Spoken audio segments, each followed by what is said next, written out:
Oi, meus amores, tudo bem com vocês? Então, a tia Paula hoje vai dar continuidade às nossas atividades, certo? E como a gente faz,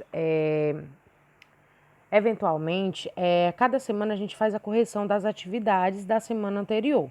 E nessa semana a gente vai fazer a correção do capítulo que fala sobre o renascimento e o seu tempo, certo? Então, vocês vão colocar na página 110 para a gente começar a nossa correção.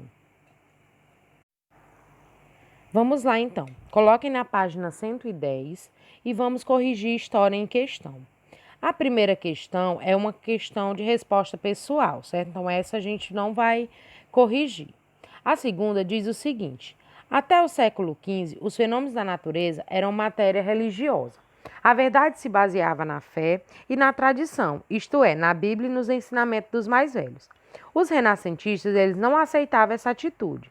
Explique como essa nova mentalidade do renascimento permitiu o aprimoramento da ciência. Então, vocês iriam colocar que foi a utilização da razão e da experiência que permitiu novas descobertas e a superação do misticismo religioso. A terceira questão dizia o seguinte: quais são as principais diferenças entre a arte medieval e a arte renascentista? A arte renascentista, a gente sabe que era uma arte mais realista. Ela valorizava o ser humano e o mundo antropocêntrico, em contraste com a arte medieval, que baseava-se na religião e no teocentrismo. Quarta questão diz o seguinte: vimos no início desse capítulo que as roupas eram também uma forma de diferenciar as pessoas de acordo com a sua classe social. Essa forma de diferenciação existe ainda hoje? Então, desenvolva sua resposta. Também era uma resposta pessoal. Mas vocês têm que observar que essa forma de diferenciação ela perdura até hoje.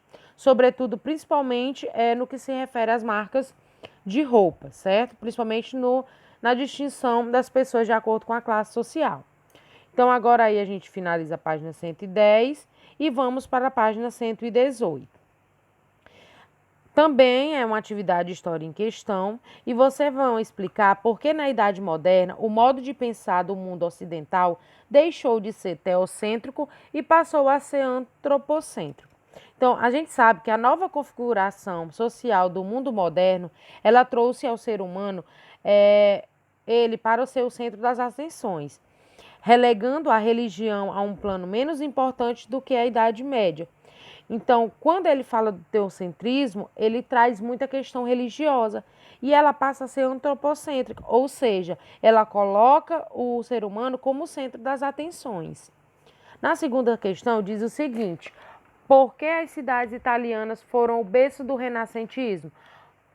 Por terem sido o berço da cultura clássica, pelo seu desenvolvimento comercial e urbano e pela presença de importantes famílias mecenas.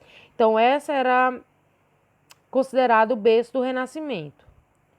Já na página 119, dando continuidade, a gente tem a terceira questão, que fala que se Deus criou o ser humano à imagem e semelhança e criou o mundo, então o ser humano também pode criar o mundo. Vocês iriam analisar essa frase e a partir do que a gente estudou sobre a arte no renascentismo, iriam colocar a opinião de vocês. Então, vocês iriam colocar aqui o quê? Que os fatos de que os artistas do Renascimento defendiam que, como Deus, poderia buscar a perfeição criadora em suas obras, imprimindo-lhes um alto grau de realismo. Então, essa era a resposta. Quarta questão. O Renascimento se expandiu por boa parte da Europa. Cite algum dos principais artistas representantes desse estilo. A gente tem o Leonardo da Vinci, o Michelangelo, o Rafael Sanzio, o Dürer, o Shakespeare, entre outros. Então, mas vocês iriam citar apenas esses, né, que foram os principais. Na quinta questão, vocês iriam analisar a obra de Sandro Botticelli, a seguir Primavera, identificar as características da arte renascentista. De acordo com essa imagem, ele valorizava o quê? Ele fazia a valorização dos temas da antiguidade clássica com o uso da perspectiva, o individualismo e o movimento. Na sexta questão, vocês iriam citar 3 características do Renascimento, que foi até colocado lá na hora que eu estava explicando a aula, que era o retorno aos valores do mundo clássico, tanto na literatura como na arte, nas ciências e na filosofia, a valorização da experimentação como um dos caminhos para a investigação dos fenômenos da natureza e a possibilidade de uma estreita relação entre os diferentes campos do conhecimento. Então, essa era a resposta das características do Renascimento.